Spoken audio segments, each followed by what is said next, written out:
É, meu nome é Michele, eu sou pedagoga da Praça, do Departamento de Apoio e Acompanhamento. A gente tem realizado algumas atividades, pensando especialmente no retorno das atividades no modelo de ensino remoto emergencial. Essa atividade que vai acontecer hoje, ela foi pensada porque essa é uma demanda frequente dos alunos em relação a questões de ansiedade. E hoje a gente convidou para falar com vocês sobre isso o Diego Azevedo Leite. Ele é doutor em ciência cognitiva pela Universidade de Trento, na Itália, mestre em psicologia pela Universidade Federal de Juiz de Fora, e atualmente ele trabalha como psicólogo educacional no âmbito universitário aqui na Universidade Federal de Alfenas. O Diego atende tanto os alunos, né, as demandas dos alunos na praça, quanto os servidores lá no CIAST. Então, eu vou dar alguns recados para vocês e vou passar a fala para o Diego. Sobre os certificados, como eu disse um pouco antes, eu vou disponibilizar daqui a pouco um link aqui no chat e vocês vão entrar, colocar nome e CPF para a gente gerar os certificados. Alguns certificados vão ser feitos pelo CAEX e outros são gerados diretamente pelo Departamento de Apoio e Acompanhamento. A atividade de hoje é uma atividade do Departamento de Apoio e Acompanhamento da Praça, então somos nós que faremos esses certificados. Depois eu vou enviar por e-mail para vocês. O Diego vai falar e após terminar a fala dele, ele vai abrir para perguntas. Eu pediria que vocês deixassem, então, o microfone e a câmera fechado para que a gente possa acompanhar a fala e a imagem do Diego enquanto ele está explicando para a gente, tá certo? Então, agora eu passo a fala para o Diego. Diego, muito obrigado por ter aceitado o convite e por participar da atividade aqui com a gente. Boa noite, pessoal. Boa noite para todos aí. Muito obrigado pela presença. Michele, muito obrigado pelo convite. Eu fiquei muito feliz de ter recebido esse convite. Eu acho muito bacana poder falar para os estudantes, né, para um público mais abrangente. E fiquei muito feliz. Então, eu espero que essa contribuição aí hoje possa trazer alguma coisa positiva para vocês. Como a Michele já falou, né, e está escrito aí no título, a gente vai falar sobre algumas estratégias para o enfrentamento da ansiedade, principalmente em estudantes da Unifal. E eu queria começar falando para vocês que esse tipo de dificuldade, né, com ansiedade, é uma coisa bastante comum nas universidades. Eu tenho lido algumas pesquisas, eu tenho muito interesse em pesquisa e li bastante coisa nos últimos dias, e eu tenho visto que em muitas universidades brasileiras, mas também internacionalmente, a gente vê uma prevalência grande de dificuldade de ansiedade, né, nesse âmbito acadêmico. Então, é uma coisa bastante comum, não sei se vocês sabem disso, mas é isso, né? Realmente acontece bastante dentro das universidades. No Brasil, a gente tem, por exemplo, esse relatório da ANDIFES, que é a Associação Nacional de Dirigentes de Instituições Federais do Ensino Superior. Foi publicado no ano de 2018, e nesse relatório está apontando que de 83,5%, né, de estudantes dessas universidades que relataram dificuldades psicológicas, 63,6% relataram dificuldades com ansiedade. Aí é que eu trago a imagem que está lá no relatório, eu tirei direto desse relatório da ANDIFES, e estou trazendo aí para vocês verem que por essa pesquisa já dá para ver uma prevalência bastante grande das dificuldades com ansiedade dentro das universidades do Brasil. Tem uma pesquisa que foi feita em 2018, que eu consegui achar esses dias também, na Universidade Federal do Piauí, e os pesquisadores de lá estão mostrando uma prevalência de 62,9% de sintomas de ansiedade nos estudantes do curso de enfermagem. Eu achei uma outra pesquisa, publicada em 2013, na Escola de Enfermagem de Ribeirão Preto, né, da USP, e lá no curso de enfermagem estava apresentando o seguinte quadro: ansiedade leve, 24%, a moderada, não, desculpa, 34% de ansiedade leve, 24% de moderada e 12% de ansiedade grave, o que dá um total de 70% de prevalência. Eu achei um outro estudo, só que esse foi publicado, me parece que nos Estados Unidos, dizendo que o transtorno de ansiedade, né, são o problema psicológico mais prevalente em estudantes universitários. Então, para esse público de universitários, parece que a questão da ansiedade, ela é bastante presente. Então, assim, essas dificuldades psicológicas relacionadas com esse problema da ansiedade, elas causam um grande prejuízo para a saúde psicológica dos estudantes, para a qualidade de vida, né? Dependendo do grau de severidade, elas podem resultar em diversos tipos de problemas. Por exemplo, queda do desempenho, né, nas matérias, faltas constantes e o absenteísmo, dificuldade de aprendizagem, reprovação nas matérias e até mesmo o trancamento do curso e a própria evasão universitária. E eu queria falar também para vocês que já existem pesquisas relacionando a ansiedade com depressão, só a ansiedade, né, gerando depressão, e até mesmo o suicídio. Então, eu acho que é um tema muito importante para ser discutido nas universidades brasileiras, né, principalmente. Mas esse é um problema não só das universidades brasileiras, tá, pessoal? É uma coisa que tem afetado estudantes pelo mundo afora, essa questão da ansiedade. Mas acho que é um tema muito importante de ser discutido, porque realmente ele pode levar a situações mais complicadas, então a gente precisa levar a sério. Então, eu acho importante que sejam feitas mais pesquisas para a gente entender melhor isso e que esse tema seja bem discutido. Então, os objetivos centrais da minha fala aqui hoje são basicamente esses três, ó. Eu vou discutir a diferença entre ansiedade natural e problemas de ansiedade. Depois eu vou falar um pouco sobre os problemas mais importantes de ansiedade em estudantes da Unifal-MG, vou tentar dar uma focada nos estudantes daqui, porque a gente conhece melhor, eu, né, pelo menos conheço melhor o perfil do estudante aqui. Eu até acho que isso pode valer para outros estudantes de outras universidades, mas eu prefiro, por enquanto, dar esse foco para a Unifal, porque é o contexto que eu conheço melhor. Então, eu vou discutir alguns dos problemas que podem estar mais ligados com os estudantes daqui e as características principais desses problemas. E aí, por fim, a gente entra nas técnicas e nas estratégias para redução dessas dificuldades com ansiedade que a gente vai discutir aqui hoje. Então, seria basicamente essa a ideia. Essa foi uma introdução geral, e eu só vou falar, antes da gente começar a entrar nessa distinção de ansiedade natural e problema de ansiedade, eu só vou falar rapidinho um pouco sobre o trabalho do setor de psicologia na Unifal, só para vocês saberem, caso vocês precisem de alguma coisa, vocês vão ter uma ideia. Mas aqui estou só mostrando a estrutura para vocês terem uma noção do percurso que a gente vai fazer aí hoje. Então, assim, eu entrei na Unifal em outubro de 2019, foi quando eu iniciei o trabalho aqui. E como a Michelle já falou para vocês, eu estou trabalhando em dois setores. No Departamento de Apoio e Acompanhamento, que é o DAA, vinculado à praça, e o Centro Integrado de Atenção à Saúde, que é o CIAST, e lá eu trabalho mais com servidores. E está sendo uma experiência muito bacana, porque eu consigo ter uma visão tanto da perspectiva dos alunos, dos discentes, como da perspectiva dos docentes e dos técnicos, e às vezes até dos terceirizados. Então, eu estou tendo uma visão bastante integrada e ampla da universidade. Eu acho que isso está me ajudando a compreender bastante coisa. Então, está sendo bem interessante. Então, esse é o público que eu tenho atendido. E no trabalho, no DAA, funciona basicamente da seguinte forma. Se o aluno tem alguma dificuldade com ansiedade ou alguma outra dificuldade psicológica, basta preencher o nosso formulário online, está lá no site da praça, é muito simples de encontrar lá. E aí vocês respondem umas perguntas e a gente tem um score, né? A gente tem uma pontuação, e a partir dessa pontuação, que vai ser dada com a resposta desse questionário, a gente vai ter uma classificação em categorias que são primários, secundários e terciários. E dependendo dessa categoria, a gente tem intervenções específicas.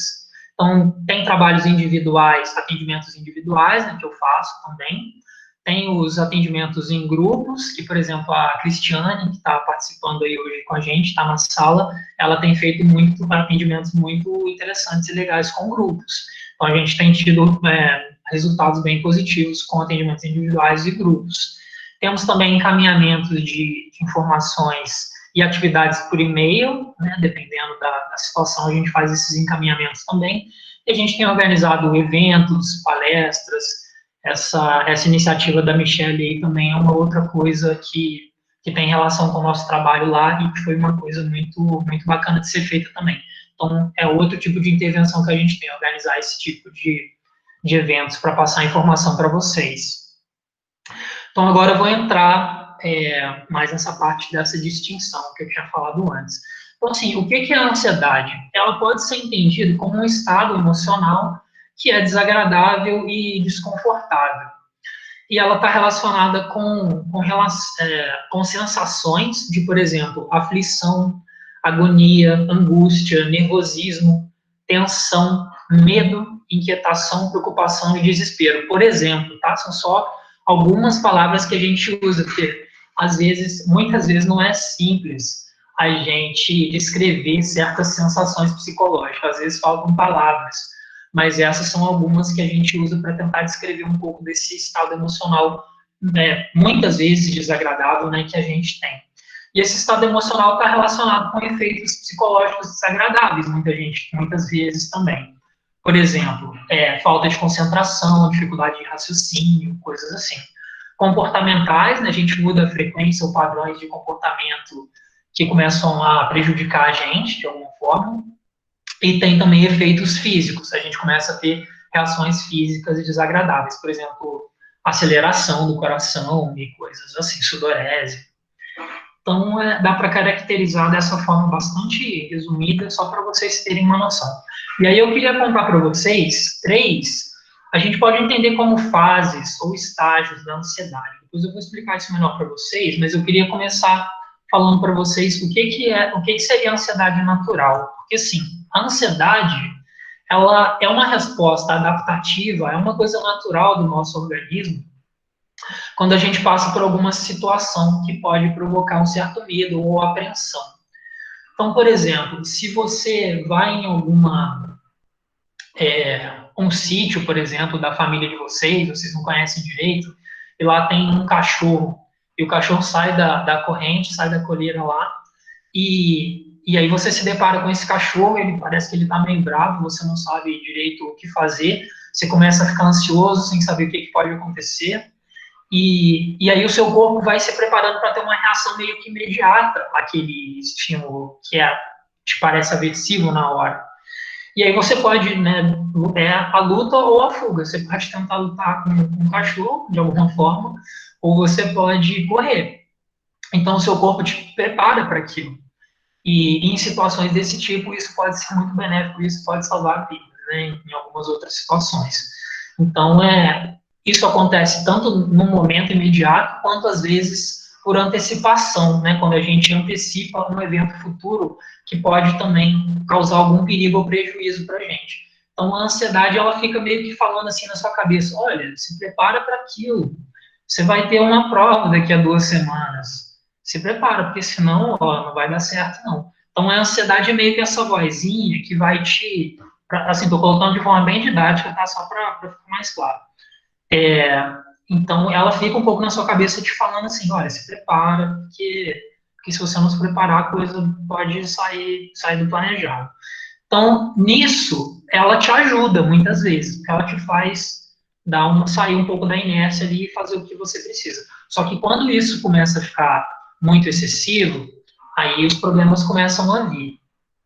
Então, é aí que a gente entra nas dificuldades psicológicas e comportamentais e físicas, como eu falei, que estão relacionadas com a ansiedade. Então, o que acontece? É quando a ansiedade começa a ficar mais excessiva, num nível bem mais elevado do que aquele que o estímulo deveria causar normalmente. Então, assim, uma coisa que deveria te fazer preocupar um pouco, para que as coisas saiam bem, né, de acordo com o planejado, você começa a se preocupar demais. Você começa a ter um sofrimento psicológico um pouco mais intenso.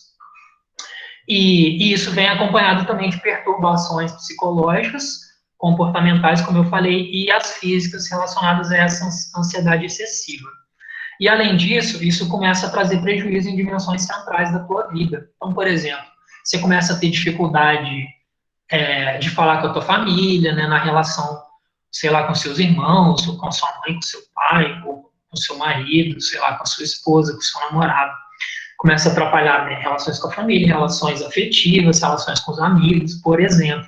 Ou começa a te afetar no trabalho, começa a te afetar na vida acadêmica. E aí que já começa a ficar mais problemático. Para falar dos transtornos agora, dos transtornos mentais, eu vou usar isso daí que eu estou mostrando para vocês, que é um manual diagnóstico estatístico de transtornos mentais, que está na sua 5ª edição. O que é isso? É um manual de diagnóstico de transtorno mental. E ele é elaborado pela Associação Americana de Psiquiatria. Ele está na 5ª versão, né, como eu falei, por isso é o 5, e esse DSM é só a tradução do inglês para o português, que é Diagnostic and Statistical Manual, por isso que é DSM-5. Então, isso foi publicado, essa última versão, em 2013, e foi traduzido para o português do Brasil em 2014, e saiu pela editora ArtMed. Então, é isso que eu estou usando para passar essas informações agora sobre transtornos mentais para vocês. Esse manual, existe um debate sobre isso, né, sobre esses diagnósticos. A gente não precisa entrar nisso aqui, é só para vocês saberem que se pode fazer crítica a esse manual, mas, assim, em termos de padronizar um pouco o diagnóstico e oferecer uma linguagem comum, né, para psicólogos e psiquiatras falarem de transtornos mentais pelo mundo afora, eu acho que é uma coisa positiva. Então, por isso que eu estou usando esse manual. Então, baseado nisso, eu estou trazendo essas informações e critérios para vocês aqui sobre esses transtornos de ansiedade. Então, o que começa a acontecer quando a pessoa tem um transtorno de ansiedade, que é diferente da dificuldade, uma mera dificuldade psicológica, como eu falei antes, que pode aparecer em algum momento mais difícil da vida. Então, a ansiedade excessiva, recorrente, né, ela acontece com frequência, de repente, frequência diária, frequência semanal, e ela é persistente, ela acontece durante várias semanas. Então, não é só o número de vezes que acontece por semana, mas quantas semanas. Não é só o número de vezes que acontece por dia, mas quantos dias, ou quantos meses. Então, é legal ficar de olho na frequência e na persistência, né, nesse sentido. O sofrimento psicológico, ele começa a ficar muito intenso, bastante intenso, e aí é muito importante ficar atento a isso.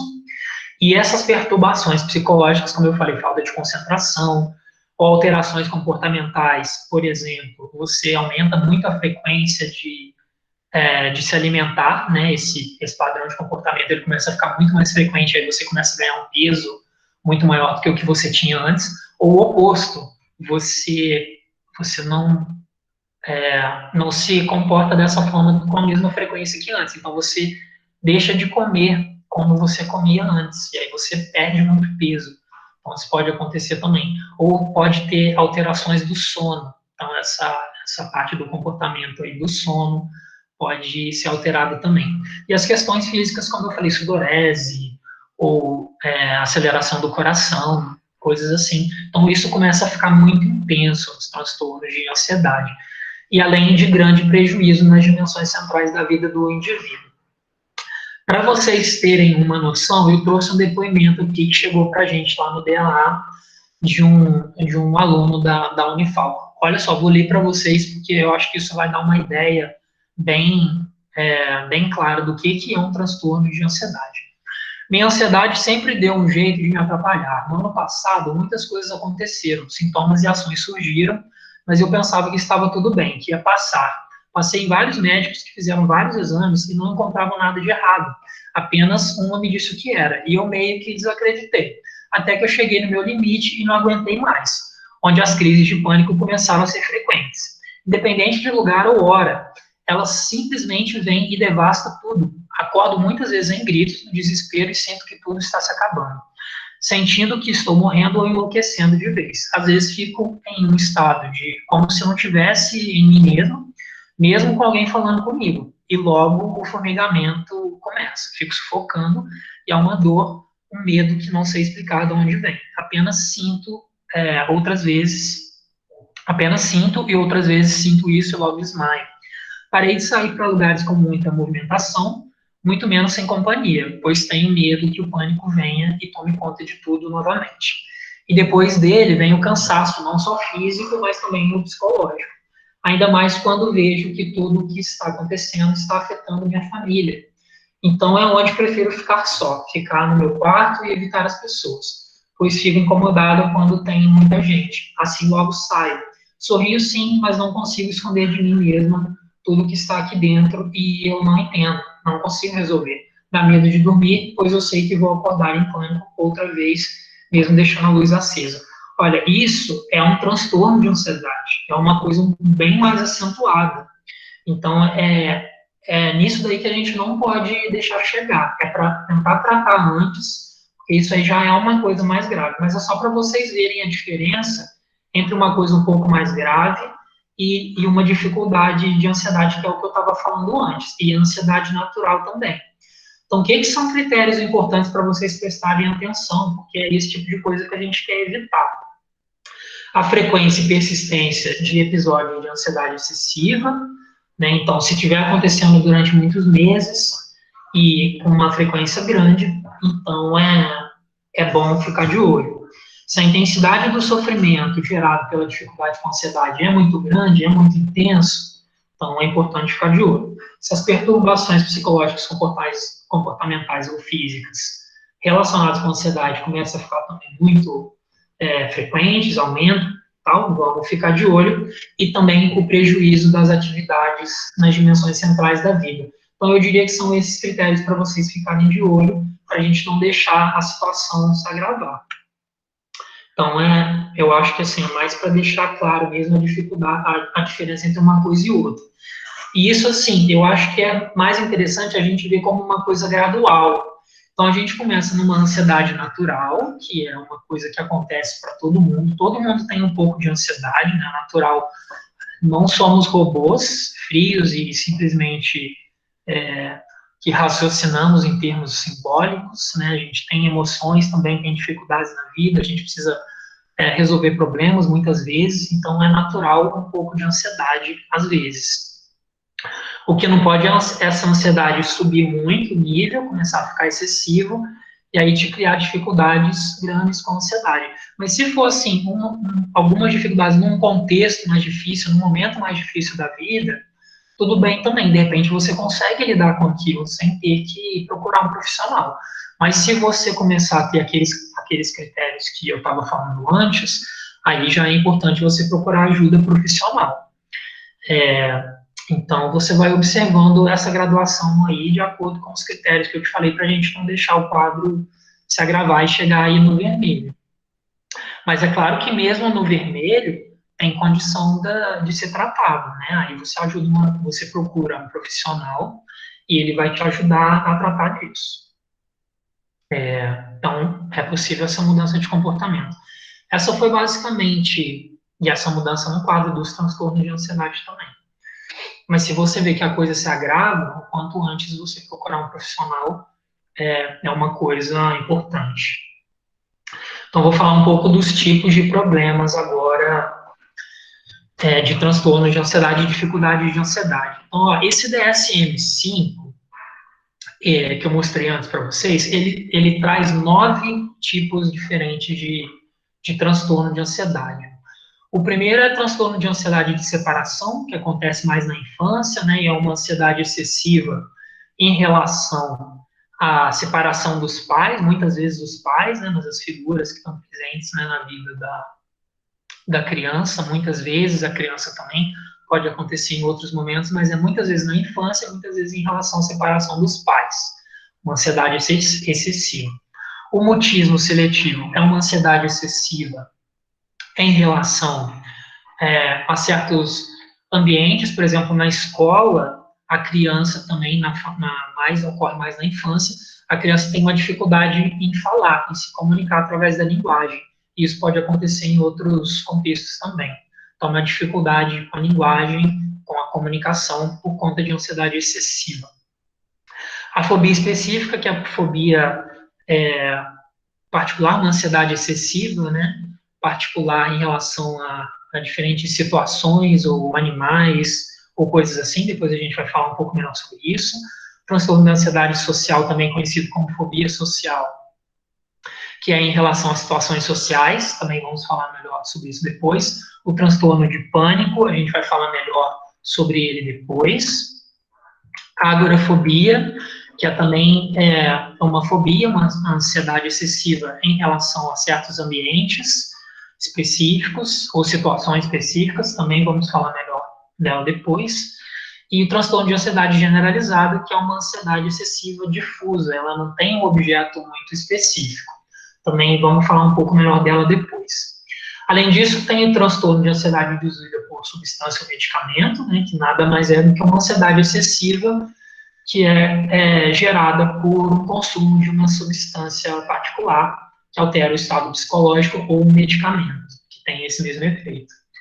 E, por fim, o transtorno de ansiedade devido a uma outra condição médica, que é quando você tem uma questão médica que está contribuindo para gerar essa ansiedade aí. Então, seriam basicamente esses 9 que o DSM-5 traz. E desses 9, eu selecionei 5 que são possivelmente os que são mais frequentes em universitários da Unifal. É o que eu tenho visto mais, né, nos atendimentos, embora eu não tenha feito ainda tantos atendimentos assim. Mas até por conta do próprio perfil do estudante, né, o momento do desenvolvimento, o estágio de desenvolvimento psicológico do estudante, acaba que são esses os mais frequentes, mas precisaria de uma pesquisa mais profunda para a gente ver isso. Eu gostaria muito que essa pesquisa saísse o quanto antes, mas enquanto não sai, a gente vai pensando nas hipóteses e no que é possível. Tem muita coisa que, assim, com os dados que nós já temos lá no DAA, tem bastante coisa que a gente já sabe, né? Antes a gente não tinha muitos dados e a partir de agora a gente já tem alguns dados. Então isso está ajudando a gente a pensar em certas questões. Algumas coisas que a gente já sabe, ó. A idade da maioria dos estudantes que procuram atendimento do DAA é entre 20 e 30 anos, né, que nada mais é do que um reflexo do estudante das universidades, muitas universidades. Mas então é esse nível de desenvolvimento. Então o que acontece? O estudante, ele está, na maioria das vezes, saindo do contexto familiar e começando a tomar decisões por ele mesmo. Ele acabou de decidir que curso que ele quer para a vida dele, está pensando um pouco nessa questão de, será que é realmente isso que eu quero? Então, está começando a ter mais autonomia, está saindo um pouco da barra da saia da família, está tendo um pouco mais de autonomia e independência, né? E está começando a tomar decisões e conhecer coisas diferentes, e ter uma estrutura sem que a mãe ou o pai precise ficar cobrando ali de comer em certos momentos, ou de dormir. Por mais que às vezes os estudantes não façam isso mesmo que os pais cobrem, mas pelo menos tem alguém ali para te falar, olha, não fica até tarde, né, come direito. Mas enfim, aí começam todas essas mudanças.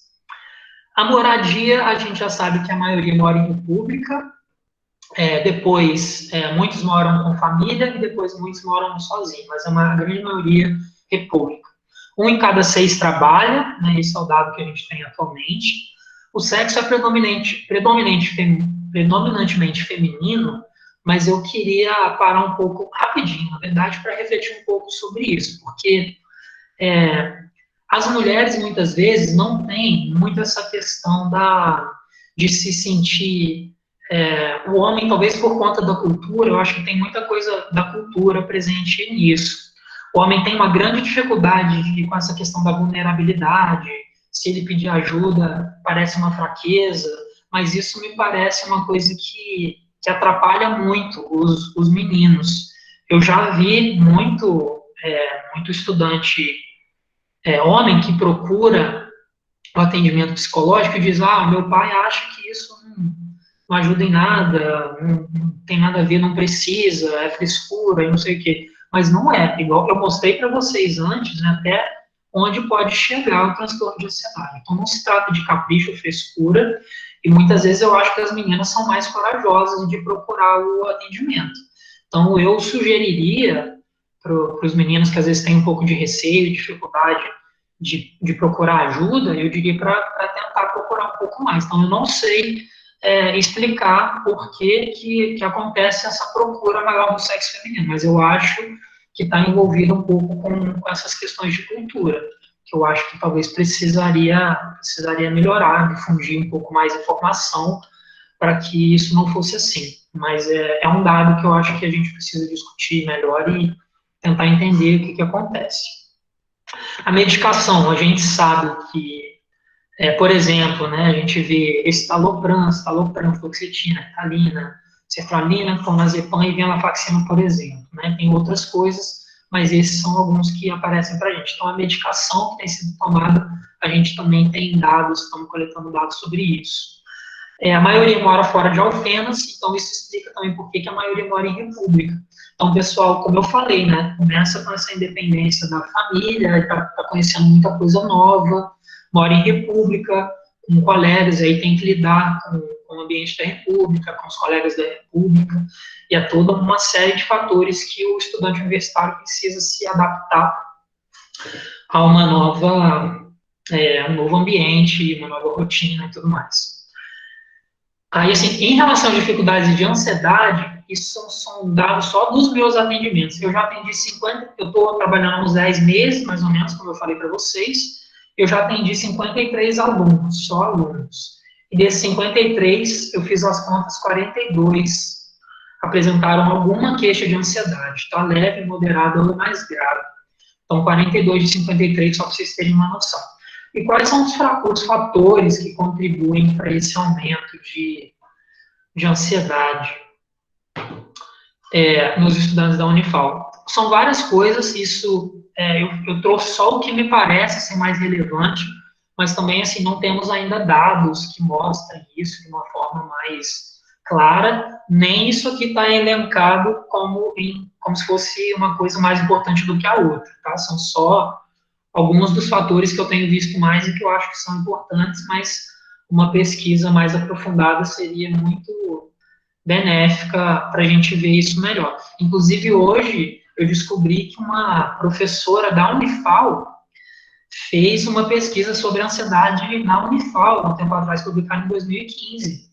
E eu achei essa pesquisa e consegui conversar com essa professora, foi uma coincidência, que eu consegui conversar com essa professora hoje.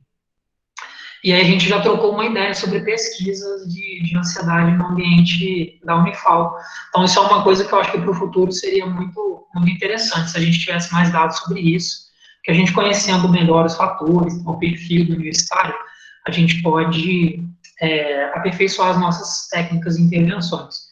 Então, quais são esses fatores? Por exemplo, contexto competitivo, né? O estudante chega e se depara com um contexto extremamente competitivo em muitos cursos, se não todos.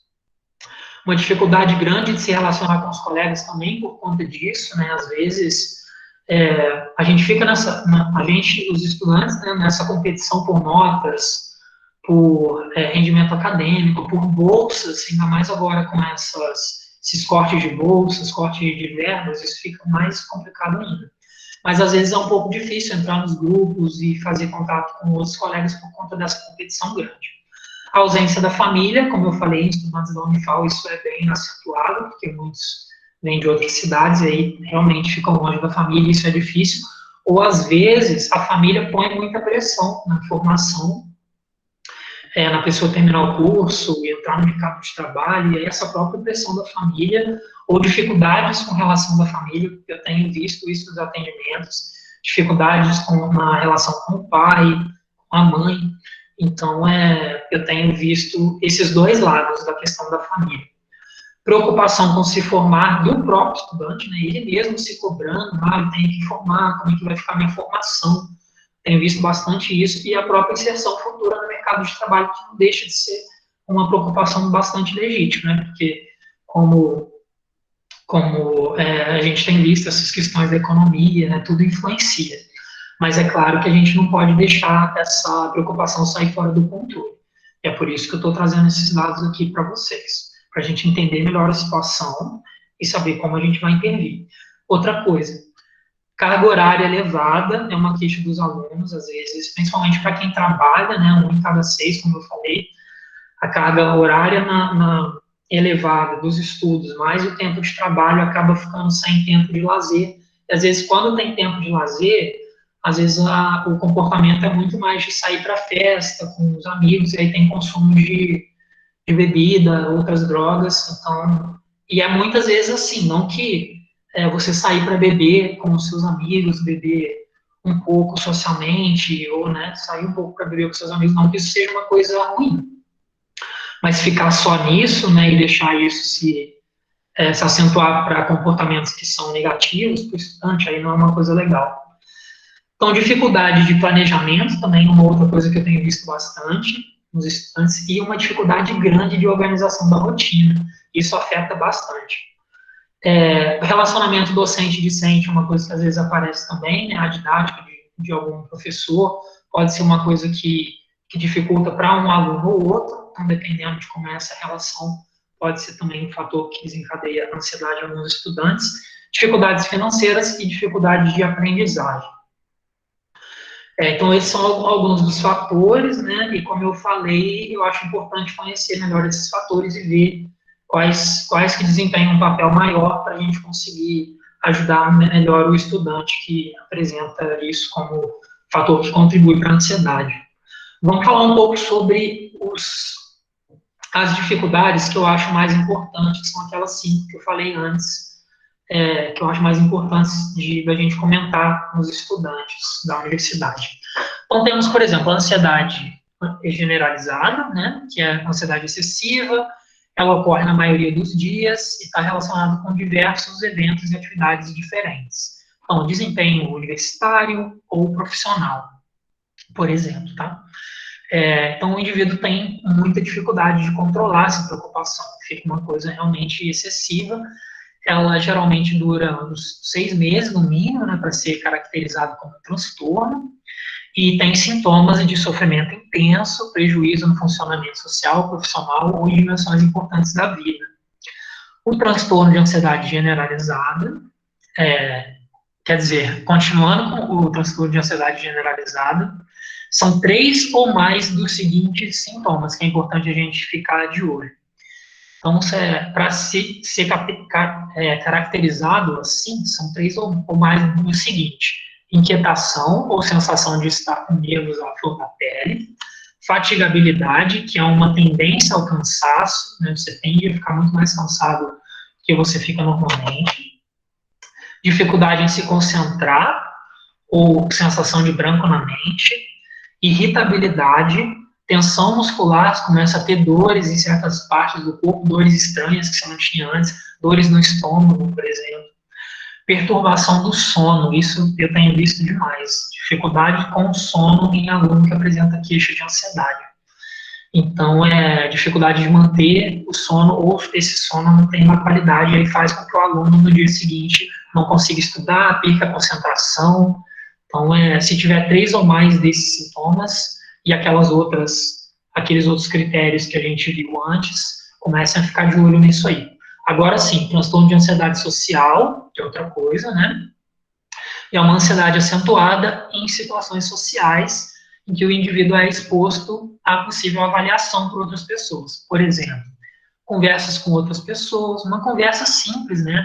Só que isso gera uma ansiedade tão grande, né, no aluno que começa a prejudicar muito ele. Então, a pessoa às vezes pode sentir que ela está sendo observada, ou quando ela for fazer uma palestra e aquilo incomodar muito ela, esse tipo de coisa incomodar quando ela está comendo, né, ou proferindo uma palestra, essas coisas incomodam muito ela. Essa pessoa teme demonstrar esses sintomas porque eles podem ser avaliados negativamente, né, pelas outras pessoas, e ela, na interpretação dessa pessoa, isso vai ser humilhante, constrangedor, vai provocar rejeição das outras pessoas ou pode ofender alguém. Então, essas são algumas das preocupações que passam pela cabeça de alguém que tem essa ansiedade social mais acentuada, no transtorno. Então, essas situações sociais que são corriqueiras para a maioria das pessoas, elas provocam um intenso medo ou ansiedade nas pessoas que sofrem com isso e são desproporcionais à ameaça da situação real. 6 meses, né, mais ou menos, para diagnosticar como um transtorno e com sofrimento intenso e prejuízo no funcionamento típico. A fobia específica, Ansiedade acentuada acerca de um objeto ou situação, então, por exemplo, andar de avião, dirigir, andar de elevador, lugares muito fechados, lugares muito altos, tempestade, animais como aranha, sapo, rato, cachorro, né, cobra, vários animais aí que provocam fobias. Tem gente que tem fobia de ver sangue, tomar injeção e passar por cirurgia, é outra coisa que pode acontecer também. E pessoas com máscaras ou pessoas fantasiadas, né, de palhaço ou com alguma outra fantasia. Então, são outras coisas que podem acontecer também com fobias. O objeto ou a situação fóbica provoca quase invariavelmente uma resposta de ansiedade imediata, e eles são ativamente evitados ou são suportados com sofrimento grande. São desproporcionais ao perigo real, né, e duram 6 meses com sofrimento intenso e prejuízo do funcionamento típico. Agorafobia, esse nome é esquisito, mas não é difícil de entender o que é isso não. Eu estou fazendo um resumo de tudo, tá, gente? Só para vocês terem uma ideia geral, porque eu acho que essa é mais a ideia, né? Da gente falar de uma forma geral para um público mais abrangente, que pode ter diferentes características aí em relação à ansiedade. Então, só estou dando uma geral, mas eu indicaria para quem quer aprofundar a leitura desse DSM que eu falei. Não, tem termos técnicos, sim, mas eu acredito que não seja uma leitura tão difícil para quem quer se aprofundar um pouco nisso. Então, eu indicaria como uma leitura. Então, aqui é mais para dar um resumo geral dessas dificuldades. Então, é uma ansiedade intensa acerca de 2 ou mais dessas 5 situações seguintes. Uso de transporte público, por exemplo, se for tá dirigindo um carro, né, com outra pessoa, ou você, ou pega ônibus, ou trem, navio, avião, coisas assim. Ou você pega um táxi, por exemplo, também. Permanecer em espaços abertos, áreas de estacionamento, mercado, ponte, permanecer em lugar fechado, loja, teatro, cinema, permanecer numa fila ou ficar no meio de uma multidão. Então a pessoa fica com um medo muito grande em relação a essas situações aí, esses ambientes. Ou até mesmo sair de casa sozinho, que é o quinto. Então, se tiver 2 ou mais disso, se caracteriza como agorafobia. O indivíduo, então, ele pensa que pode ser muito difícil escapar desses lugares, que provocam um medo muito grande, e que ele não vai ter um auxílio disponível, caso ele desenvolva esses sintomas que na cabeça dele são incapacitantes ou constrangedores. Dura 6 meses também, então todos esses que eu falei até agora são 6 meses. Em geral, tá? E com sofrimento intenso e também prejuízo no funcionamento típico. Agora, vamos dar uma olhada com calma no transtorno de pânico, porque eu falei para vocês antes que a ansiedade, ela está sozinha relacionada com depressão e até mesmo suicídio. E o transtorno de pânico é o quadro de ansiedade que está mais relacionado com o suicídio, por exemplo. Então, eu achei pesquisas esses dias indicando exatamente isso. Então, eu acho que a gente precisa ter um cuidado um pouco maior com o transtorno de pânico. E eu queria a atenção de vocês para isso aí. Então, eu trouxe direto do DSM o que é o transtorno de pânico. Os ataques, né? Depois a gente vai caracterizar o transtorno. Então, os ataques de pânico são ataques abruptos de medo ou desconforto intenso que atingem um pico em poucos minutos, sendo acompanhados de sintomas físicos ou cognitivos. Então, durante esse ataque, o que acontece, né, para ser classificado como um ataque de pânico? Tem que ter o quê? 4 ou mais dos seguintes sintomas. Quais são? 1, palpitações, coração acelerado, taquicardia. 2, sudorese. 3, tremores ou abalos. 4, sensações de falta de ar ou sufocamento ou asfixia. 5, dor ou desconforto torácico. 6, náusea ou desconforto abdominal. 7, sensação de tontura, instabilidade, vertigem ou desmaio. 8, calafrios ou ondas de calor. 9, parestesias, anestesia ou sensações de formigamento. 10, desrealização, sensações de irrealidade ou despersonalização, sensação de estar distanciado de si mesmo. 11, medo de perder o controle ou enlouquecer. E 12, medo de morrer. No DSM-5 são 13, mas eu coloquei a asfixia junto aqui no quarto, que eu acho que fica mais simples assim de entender. Então, foi a única alteração que eu fiz em relação ao que está lá. Então, para caracterizar o transtorno de pânico, aquilo é um ataque de pânico para caracterizar o transtorno. Então, se você teve um ataque de pânico, para caracterizar o transtorno, tem que ser seguido de ao menos um mês do seguinte, ou de A ou de B. Então, o que é A? Preocupação persistente sobre ter novos ataques ou as consequências deles. Então, o que acontece? Você teve o primeiro ataque, depois disso você fica muito preocupado em perder o controle, ou ter um ataque cardíaco, ou enlouquecer. Então, se tiver isso, já dá para caracterizar como um transtorno, de acordo com o DSM-5. Ou você teve um ataque e aí você pensa, ou acontece o seguinte depois, uma mudança desadaptativa significativa no comportamento relacionado aos ataques. Então, você começa a evitar certas situações que você não evitava antes. Você começa, por exemplo, a evitar de sair com seus amigos para tomar uma cerveja no barzinho, porque você fica com medo de você ter um ataque e isso te constranger e alguma coisa assim. Então, é esse tipo de situação, beleza? Então, se isso acontece, é interessante procurar um profissional, procurar nossa ajuda no BAA e ficar de olho nisso. Mas, como eu tinha falado antes, vou repetir de novo, esses são transtornos que, assim, é uma dificuldade psicológica, como outras dificuldades, e pode ser tratado, né, à medida que você procura um profissional, e esse profissional te passa técnicas, te apresenta orientações, estratégias, é plenamente possível uma ótima recuperação disso e que essas coisas sejam resolvidas. Eu acho que eu vou ter que passar um pouquinho do tempo, mas eu vou tentar ser breve no que eu ainda preciso falar para vocês. Só dar uma passada rápida na questão da fundamentação. Eu tenho usado a terapia cognitivo-comportamental. Na minha formação, eu sempre tive muita dificuldade na escolha de terapias ou de abordagens teóricas, porque eu sempre vi problemas, eu sempre tive algumas críticas a elas. E aí eu fui estudar durante muito tempo a parte teórica na psicologia. Eu tenho grande interesse em discussão de sistemas teóricos na parte teórica. Mas, assim, como eu faço atendimentos individuais e eu acho importante eu adotar um ponto de vista teórico, eu tenho usado a terapia cognitivo-comportamental. Eu acho que ela é uma terapia que tem vários pontos positivos, né, que eu acredito, e por isso eu escolhi ela. Ela foi criada pelo psiquiatra americano Aaron Beck, ele está vivo ainda, mas foi criada no século passado, né, aproximadamente 1960, por aí. Então, ela já passou por muitos desenvolvimentos, muitas interpretações.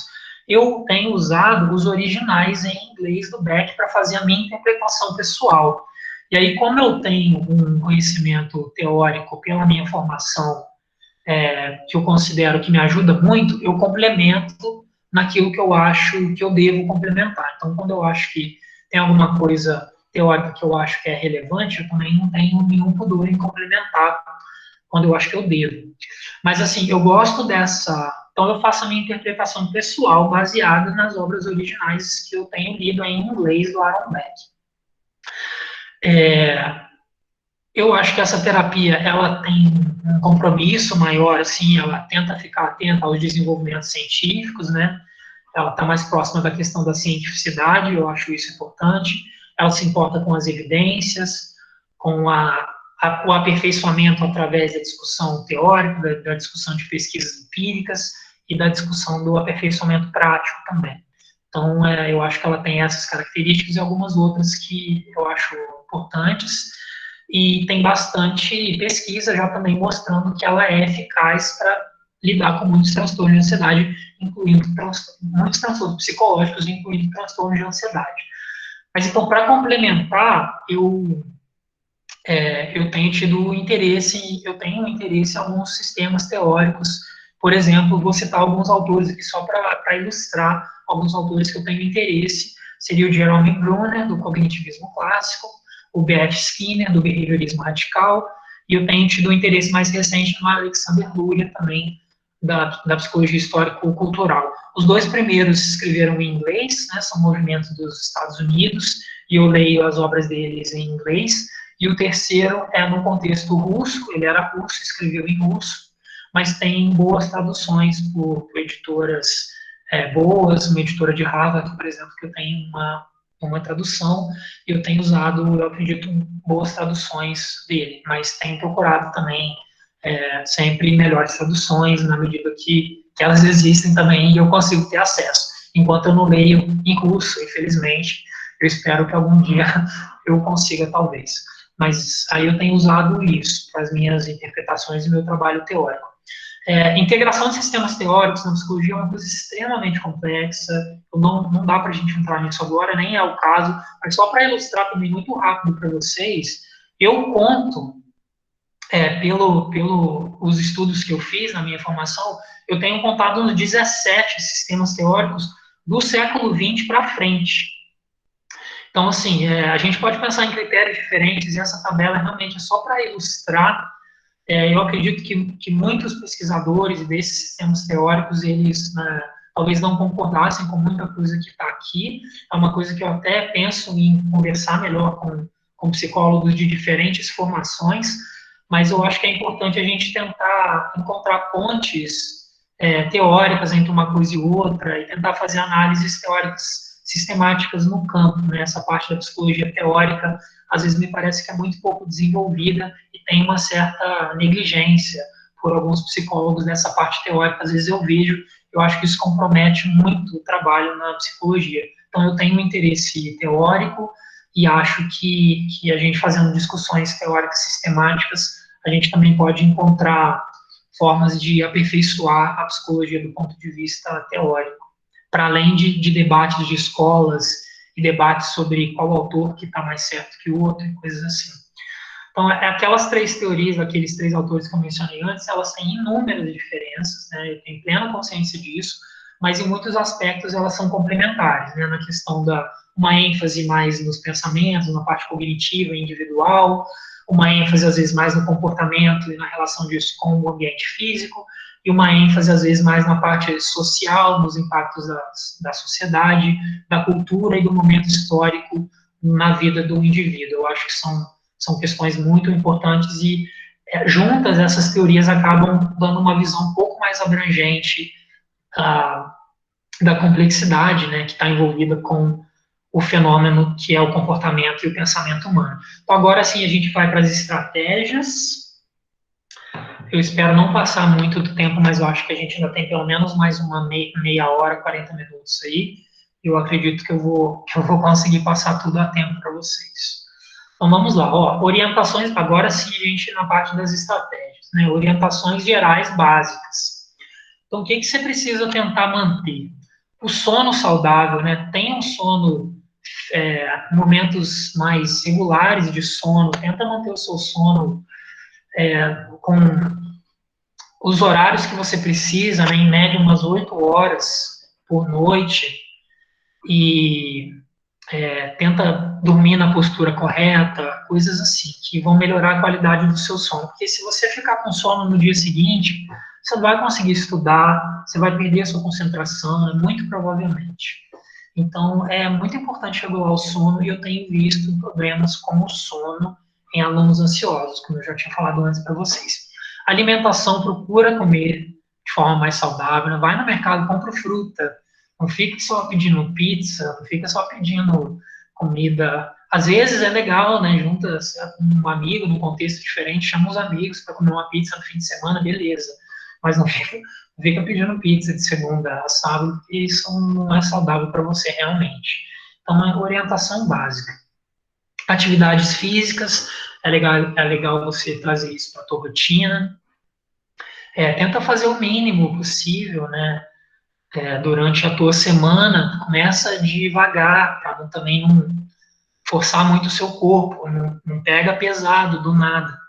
Então, é importante fazer um pouco de atividade física, isso vai causar, vai ter um impacto positivo no seu corpo, e isso provavelmente vai trazer um impacto positivo também para a sua saúde psicológica. Manter boas relações sociais com a família, com os amigos e com as relações afetivas, na medida do possível, né? Relações sociais são coisas complexas, eu entendo que às vezes o contexto, também esse contexto agora de pandemia, não está ajudando muita gente, eu entendo isso, que às vezes a convivência é difícil, mas façam o que vocês puderem, tentem ter um pouco mais de paciência, se for o caso, e é muito difícil dar orientações gerais para coisas, para uma discussão um pouco mais específica, no seu caso, na sua família. Mas se essas coisas estiverem muito difíceis, também vocês podem procurar a gente do BAA e a gente pode dar orientações mais específicas. Mas, no geral, tentem fazer a parte de vocês para manter relações sociais boas e positivas com família, amigos e com namorados, namoradas, esposas, maridos e etc. Filhos, tudo mais. Ter um período de lazer é muito importante, principalmente nesse período de pandemia, que às vezes parece que ninguém tem horário mais para fazer nada, o pessoal fica trabalhando até tarde, e às vezes fica muito focado no trabalho, e é muito importante focar no trabalho, sim, mas ter o seu horário para trabalhar, para fazer suas atividades acadêmicas. E aí a gente entra no 6, que é o planejamento da rotina. Então, é muito importante você separar o teu período de atividade para o trabalho, e eu sei que nem sempre é fácil isso, mas tenta separar o período de trabalho e do estudo do seu período de lazer. E aí você tenta se concentrar o máximo que você puder no teu período de trabalho e depois você dá uma relaxada. Aí sim, você pode ver a tua série, ver o teu filme, tocar seu violão, fazer as coisas que você gosta. Então, é importante ter o período de lazer e é muito importante você fazer um planejamento mínimo, pelo menos. Não é para fazer planejamento de alemão com obsessão por planejamento e organização. Eu já conheci pessoas assim, alemães, e eu não acho que isso é saudável. Assim, mas não são só alemães também, não estou falando que todo alemão é assim, tá? Não estou fazendo essa generalização também, não. Mas então, assim, qual que é o ponto? Não exagerem, mas tentem fazer um planejamento que seja adequado aí para a situação de vocês. Mais uma vez, é difícil dar orientações gerais, mas no geral, um planejamento é importante. E aí, nesse planejamento, para esse período de lazer, tentem inserir atividades prazerosas, relaxantes e divertidas. Por exemplo, atividade cultural, né? Ver essas lives que você gosta. Então, fica de olho aí nas artes que você gosta. Pintura, desenho, filme, música, literatura, tem muita coisa. Esporte, para você ver ou para você praticar também, na medida do possível. Ciência, vai ler alguma coisa sobre pesquisa científica, alguma coisa de neurociência, astronomia, tem tanta coisa legal sobre isso. Política, eu diria assim, para quem gosta, porque eu entendo que nem sempre é fácil, e muitas vezes é muito complicado, até difícil, e às vezes deixa a gente mais irritado do que feliz, mas às vezes deixa a gente, também pode ser divertido. Às vezes eu me divirto até um pouco com isso, porque eu vejo certas coisas acontecendo que às vezes parecem inacreditáveis, ou quando eu vejo também uma pessoa que se importa, que está falando uma coisa com a qual eu concordo, uma pessoa que eu posso fazer alguma coisa para apoiar, por exemplo, também, eu acho que é uma coisa legal, e eu acho que a gente precisa, às vezes, ficar ligado nisso, porque é importante para a nossa vida, tem muitos impactos, tem impactos nas universidades, né, no contexto que a gente vive, então isso causa impacto direto na nossa vida, por mais que às vezes a gente não veja. Então, só fazendo esse parênteses rápido com essa questão. Humor também, né, tenta procurar algum vídeo engraçado que você gosta, preparar algum vídeo mais engraçado quando você está num momento mais difícil, e trazer um pouco disso para a sua vida, que pode ser benéfico também. De novo, orientações bem gerais, tá? Isso não se aplica a todo mundo, mas é o que dá para a gente fazer quando a gente está falando com um público mais geral assim. Mais uma vez, se tem uma questão específica, procura a gente, ou se quiser depois me fazer uma pergunta mais específica depois, quando eu terminar aqui. Mais uma coisa, cuidado com as redes sociais. Cuidado com as comparações, né? Cuidado porque o que aparece lá nas redes sociais, às vezes, é uma coisa muito selecionada, então a gente fica comparando a nossa vida com a das outras pessoas, de uma forma muito excessiva. Eu sei que isso acontece na sociedade, mas às vezes nas redes sociais é de uma forma muito excessiva. Então, isso prejudica, às vezes traz ansiedade, então fiquem de olho nisso. Não percam tanto tempo nas redes sociais, às vezes os alunos entram, ficam 5 minutos, depois perde a concentração, entra de novo, fica mais 10, e aí nisso perde bastante tempo ao longo do dia. Então, tenta tomar um pouco de cuidado com isso, e o cuidado com a própria qualidade da informação consumida, né? Porque nas redes sociais dá de tudo, então é muito importante você ter cuidado com a qualidade da informação. Agora, entrando mais nas técnicas de intervenção em TCC. Tem, por exemplo, a técnica da evitação, que, assim, quando você se depara com um estímulo aversivo, por exemplo, uma pessoa que você não gosta, muitas vezes o que você pode fazer é evitar o contato com essa pessoa, ou um ambiente que te deixa mais preocupado ou com medo por alguma razão, você pode tentar evitar esse ambiente, na medida que isso não vai te trazer maiores prejuízos para a tua vida. Então, a técnica da evitação é uma coisa que vocês podem pensar quando acontecer de vocês estarem mais ansiosos por alguma razão. Então, pense nessa técnica da evitação. Aceitação, que é para quando você não tiver um controle muito grande daquela situação. Então, você já pensou bastante, já tentou exercer algum tipo de alteração, de controle sobre aquela situação, e você vê se não consegue mais aí é importante você tentar aceitar as coisas como ela é, porque já não está mais no seu controle mudar. Então, decisões que cabem a outras pessoas, você já fez a sua parte, o relacionamento dar certo, você já tentou conversar, você já tentou ter mais paciência, mas ainda assim não deu certo, então de repente uma estratégia de aceitação pode te ajudar. Diego, Né?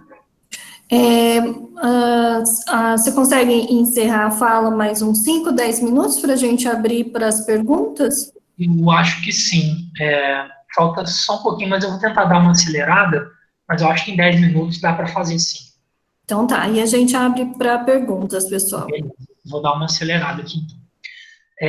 Então, assim, essa questão da aceitação, tem a exposição, que é uma exposição mais sistemática e gradual ao estímulo aversivo, né? Essa exposição, ela pode fazer com que a pessoa teste a crença que algo ruim deve acontecer, e quando isso acontece, né, se for algo ruim, se é aquilo mesmo que a pessoa achou, se era uma coisa tão complicada. Então, às vezes, em algumas situações, você se expor um pouco mais de forma gradual pode te ajudar. E aí tem as técnicas de alteração cognitiva, que é a correção de pensamentos distorcidos ou desvios da atenção para alguma coisa diferente. E aí a gente entra nesse conceito de distorções cognitivas, são alguns pensamentos distorcidos, né, desadaptativos, que eu tenho visto muito nos atendimentos, e me parece que isso ocorre muito também com estudantes que têm ansiedade.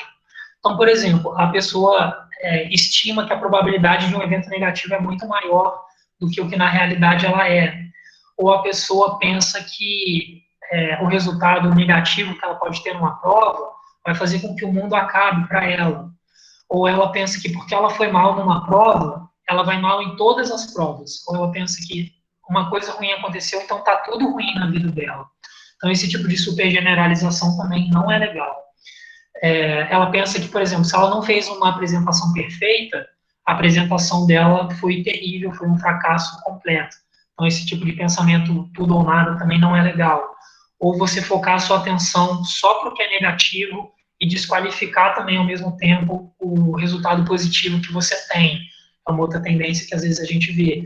Você se culpa demais por resultados que, às vezes, saem fora do seu controle. Uma pessoa age com você de uma forma rude, você fica se perguntando o que você fez para essa pessoa ter agido assim com você. Ou você pensa que uma pessoa tem uma opinião negativa sobre você, quando na realidade ela não tem. Seria uma leitura mental equivocada. Ou você conclui que você vai mal na prova, apesar de você ter estudado bastante, sem você ter a menor razão para pensar que você vai mal na prova. Então, são só alguns exemplos do que pode ser essas distorções cognitivas. Então, essas distorções elas podem acontecer tanto no presente, no passado e no futuro, e em relação ao ambiente externo, quanto aos próprios traços cognitivos e comportamentais dessas pessoas. Às vezes, regular as emoções é uma outra estratégia de alteração que vocês podem tentar usar. Se vocês ficam com muito medo ou com muita raiva, muito excessivos em algumas situações, vão tentando trabalhar para controlar essa raiva, esse medo, na medida do possível. Se você age com muito impulso, né, em algumas situações, tenta regular um pouco essas emoções, que isso pode te ajudar, de repente, mudando algum pensamento.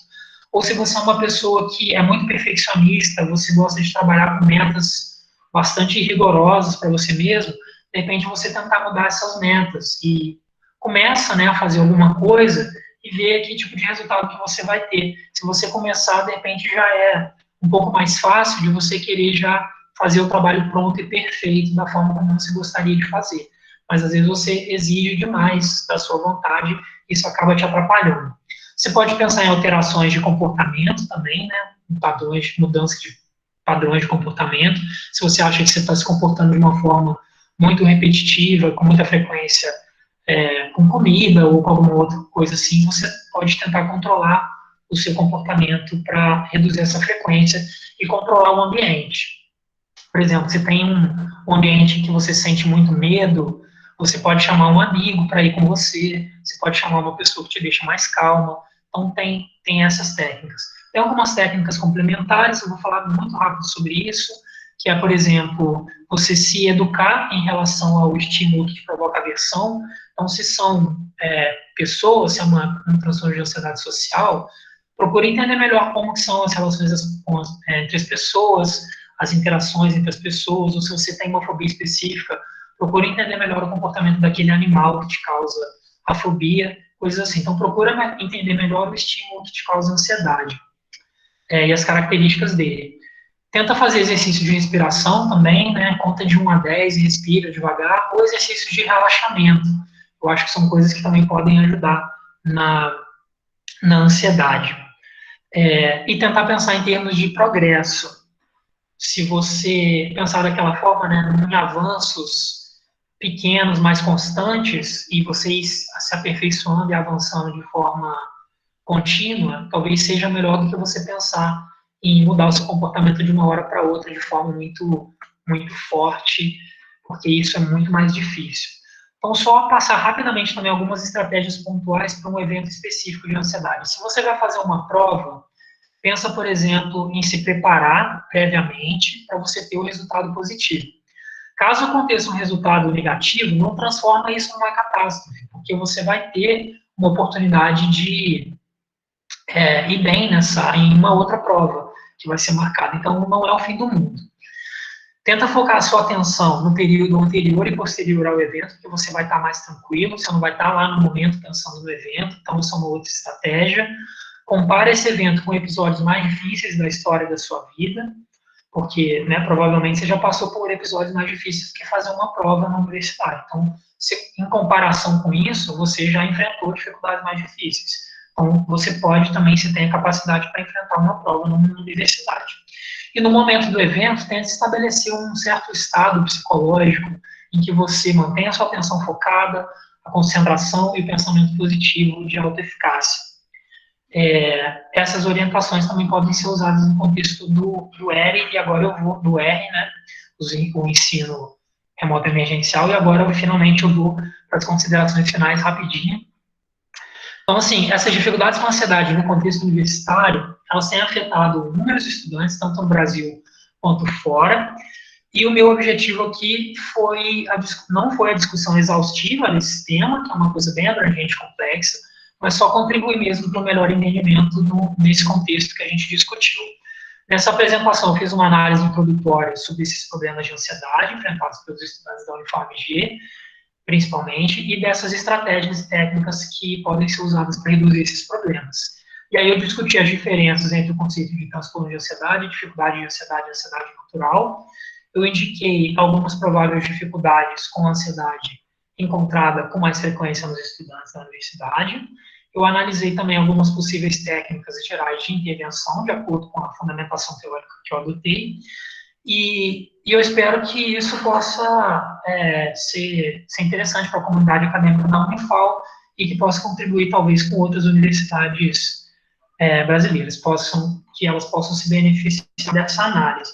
É isso, muito obrigado pela atenção. Tá aí o meu e-mail, se vocês precisarem se comunicar comigo. Vou deixar as referências aí para vocês também. E vocês podem, vamos abrir agora para perguntas e comentários e de ideias e de experiências. Obrigada, Diego.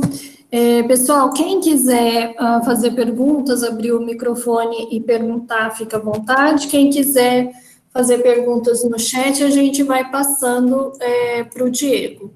Então, eu vou começar com duas perguntas que fizeram no chat, Diego. Gostaria de saber o porquê do aumento acentuado desses transtornos atualmente, visto que vários dos motivos que foram citados no começo da palestra já foram enfrentados pelas gerações anteriores à nossa também. E a outra eu não sei se eu não vi, mas tem algum tipo de ansiedade que quando vem as crises, a pessoa sente uma vontade de morrer, de desistir de tudo, e que assim seria melhor? Tá. Deixa eu começar pela primeira. É uma pergunta muito interessante, muito interessantes. E, assim, eu estou procurando ainda a resposta para a primeira. Eu acredito... É a Melissa que fez, tá? A primeira pergunta foi a Melissa, a segunda foi a Ana. Beleza. Obrigado pelas perguntas aí, meninas. Eu acredito que, assim, a primeira coisa tem a diferença entre um contexto e outro. Então, por exemplo, no contexto dos Estados Unidos, por exemplo, eu acho que a questão das universidades lá estejam se cobrando taxas muito altas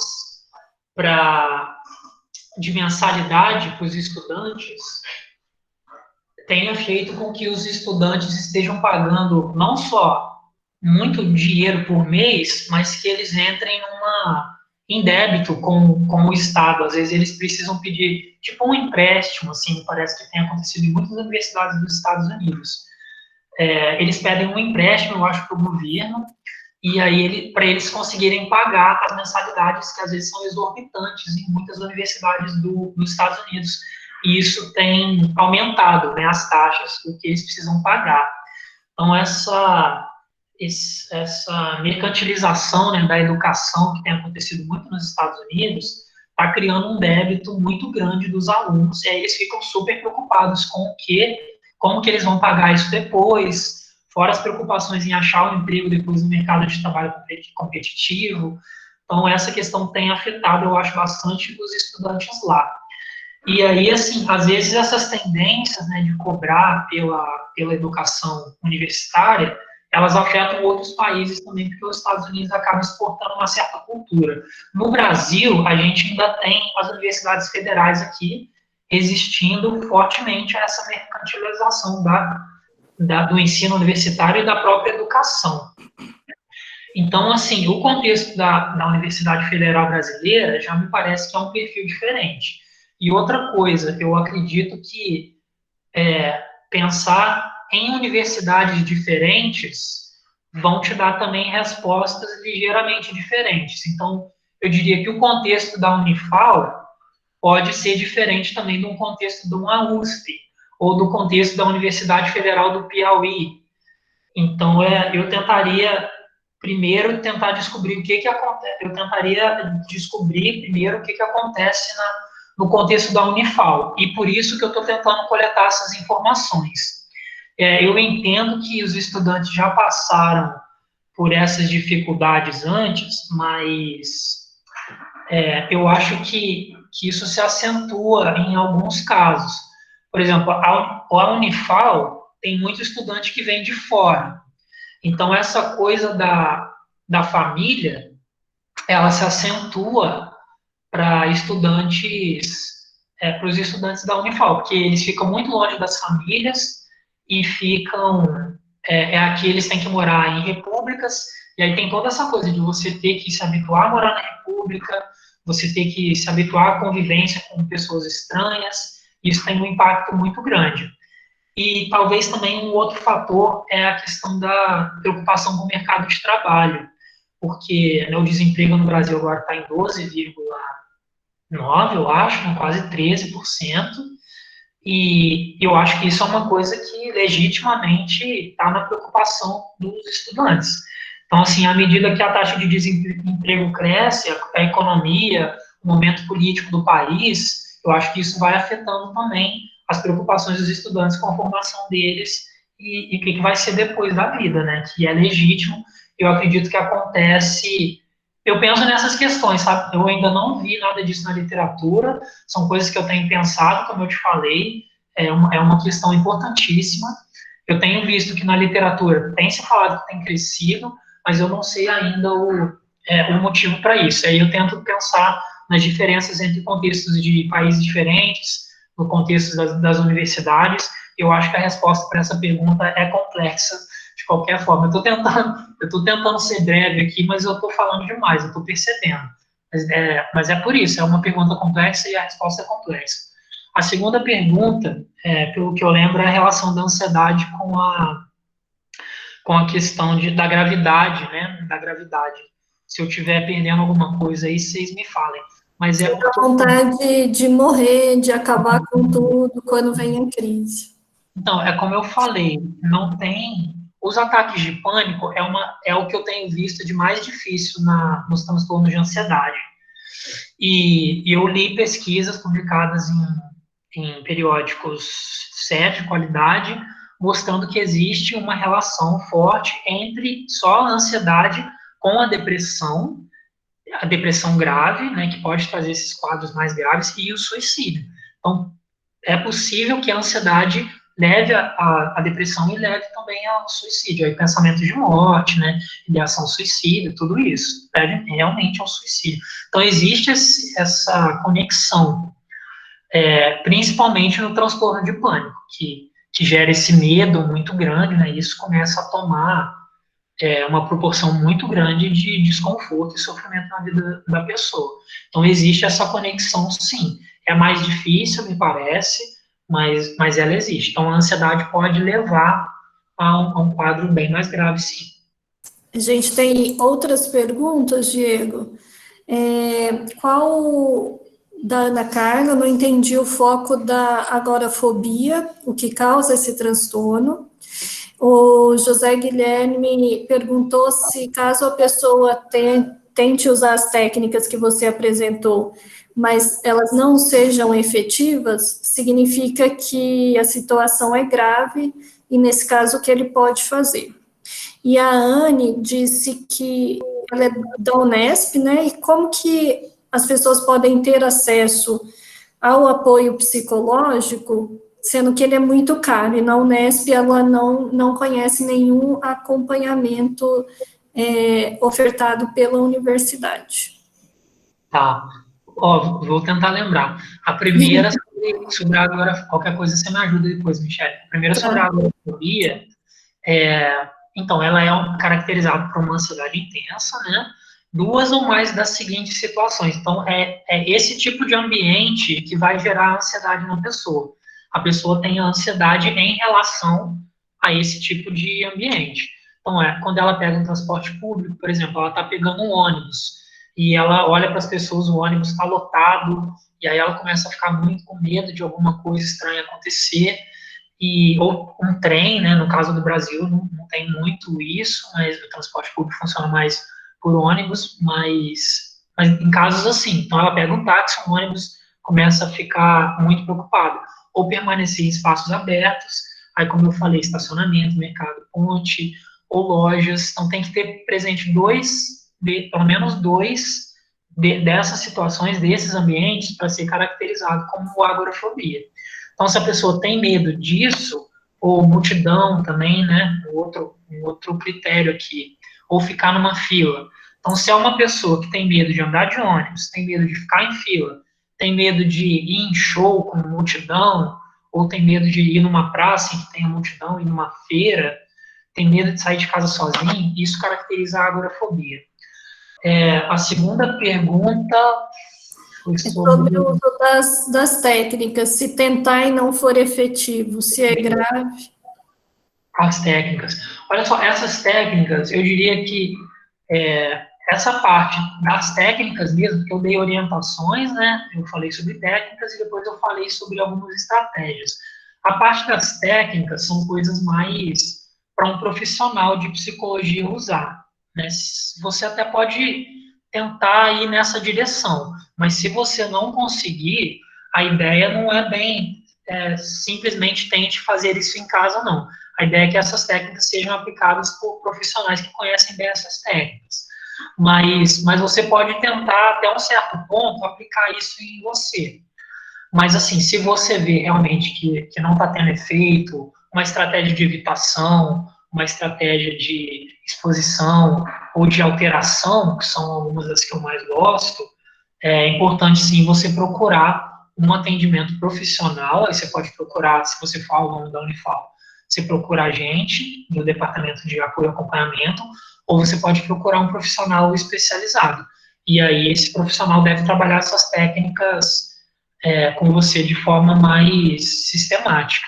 Se for um profissional também que trabalha com o TCC, né? Porque, como eu falei, tem muitos sistemas teóricos diferentes na psicologia, muita gente trabalhando com abordagens teóricas diferentes.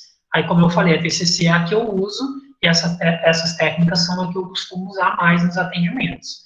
Então, é o que eu sugeriria para você utilizar até um certo ponto. E aí, se você vê, pelos aqueles critérios também que eu discuti no começo, se a coisa está ficando muito, o sofrimento é muito grande, as alterações, perturbações psicológicas, físicas, comportamentais são intensas, a dificuldade com os impactos em dimensões importantes na sua vida estão ficando mais intensos também, aí sim você tem que procurar um profissional, tá bom? É isso. A terceira... É a da Anne, sobre como encontrar apoio psicológico, sendo que muitas vezes ele é caro. Ela é aluna da Unesp e lá ela não tem acesso a nenhum acompanhamento psicológico fornecido pela universidade. Anne, qual campus da Unesp que é? Pode responder, Diego. Eu não... É uma pena, assim, que não tenha. Eu acredito que o trabalho que o DA tem desenvolvido na universidade tem ajudado bastante alunos.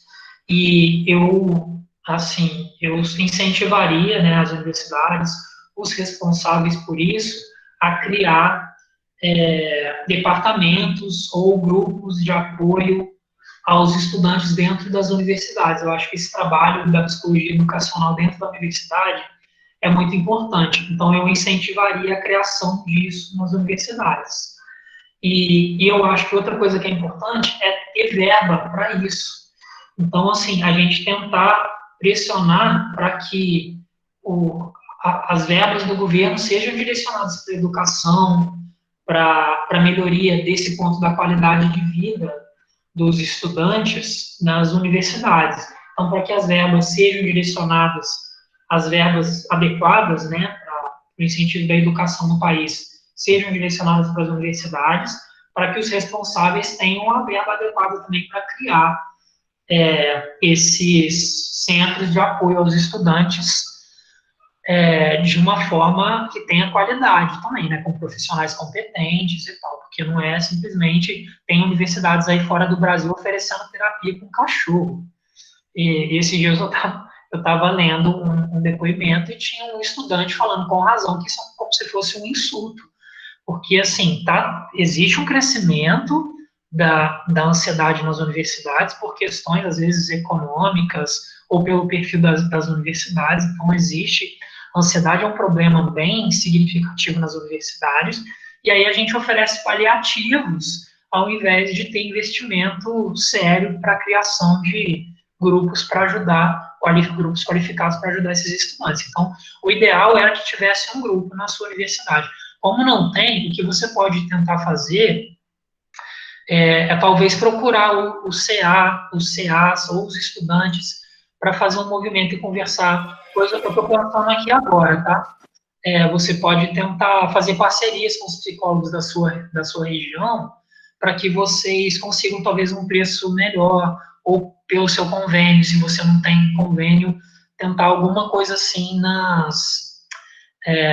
com os órgãos públicos, algum tipo de parceria. Não sei se isso é possível, eu estou pensando nisso agora, porque não é o contexto que que eu tenho aqui, né, porque a gente tanto tem o apoio, quanto tem os psicólogos parceiros.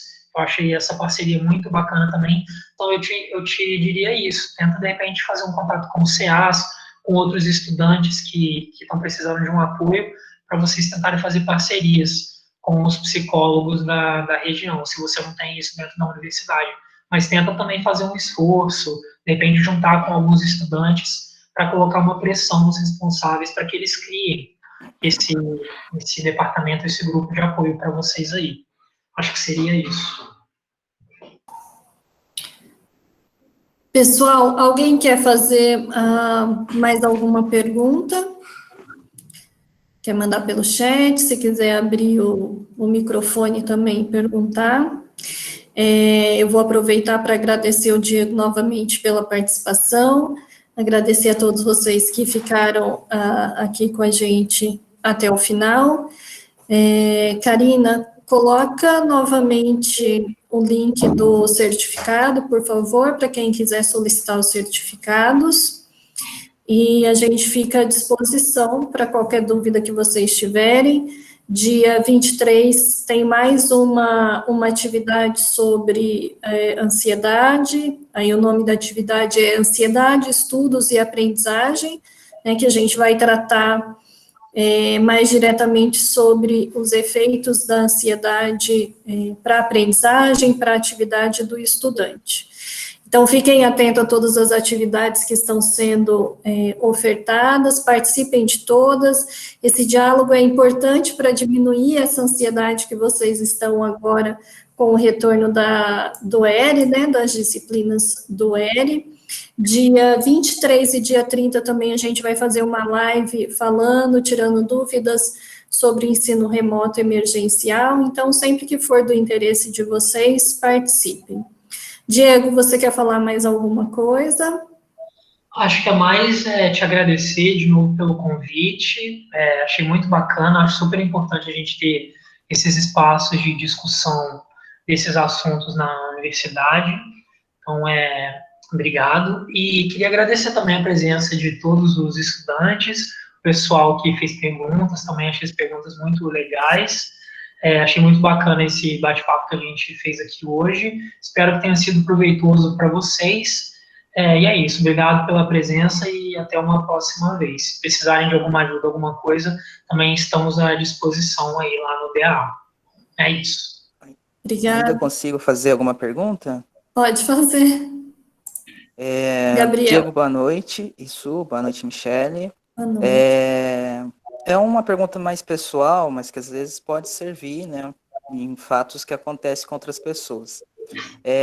Eu tenho um problema, vai aí há 4 meses que decorre, trabalho numa empresa, e onde tem várias pessoas, né, então eu sinto, às vezes, ali uma preocupação com algo que não existe, certo?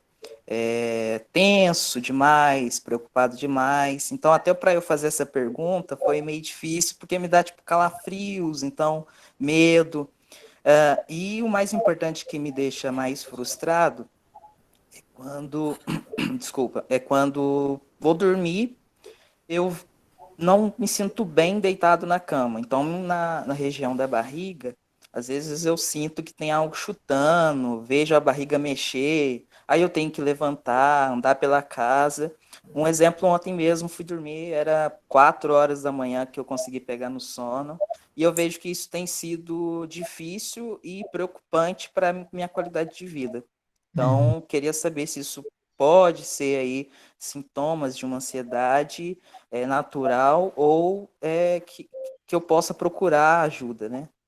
Tá. Ô, Gabriel, obrigado pela pergunta. Eu acho que, assim, por esses sintomas aí que você está sentindo, essas dificuldades que você falou, algumas delas se encaixam, sim, em sintomas de dificuldades com ansiedade. Por exemplo, a questão do sono, né, a dificuldade com o sono, ou essa preocupação, esse cansaço, mas você citou também a relação com o trabalho, né? Então, algumas coisas que você citou, elas têm a ver com sintomas de ansiedade e outras coisas pode ser que não tenham. Eu acho que, assim, você pode dar mais uma olhada critérios que eu falei no começo da fala, que são, se você está se sentindo um sofrimento muito grande, se o seu sono está afetado de uma forma bastante significativa, e no dia seguinte você já não está mais conseguindo render no trabalho, ou você já não está mais conseguindo se concentrar para os estudos, ou se isso está começando a afetar a tua relação com teus amigos, com a tua namorada, se você tiver, com a tua família, de uma forma mais significativa, aí eu já acho que é interessante você procurar uma ajuda. Então, dá mais uma olhadinha nos critérios que eu mostrei lá e nos sintomas de cada uma daquelas questões com ansiedade que eu mostrei. E aí, se você perceber que o seu sofrimento está muito intenso, está muito frequente, e isso está te incomodando muito nessas esferas, aí eu te sugeriria ou procurar um profissional ou procurar a gente lá no DAA para a gente fazer uma avaliação um pouco mais específica, conversar com você com um pouco mais de detalhe, para a gente tentar ver melhor essa situação. Tá? Então, depende do quanto você está sofrendo e se está tendo um outro impacto aí na sua vida, um impacto mais significativo e prejudicial. Beleza? Acho que é isso. Certo. Obrigado, Diego. De nada. Gente, muito obrigada, então. Boa noite, bom descanso para vocês. E a gente fica à disposição, qualquer dúvida ou qualquer dificuldade que vocês tiverem, tá? Abraço, boa noite. Um abraço, gente. Boa noite.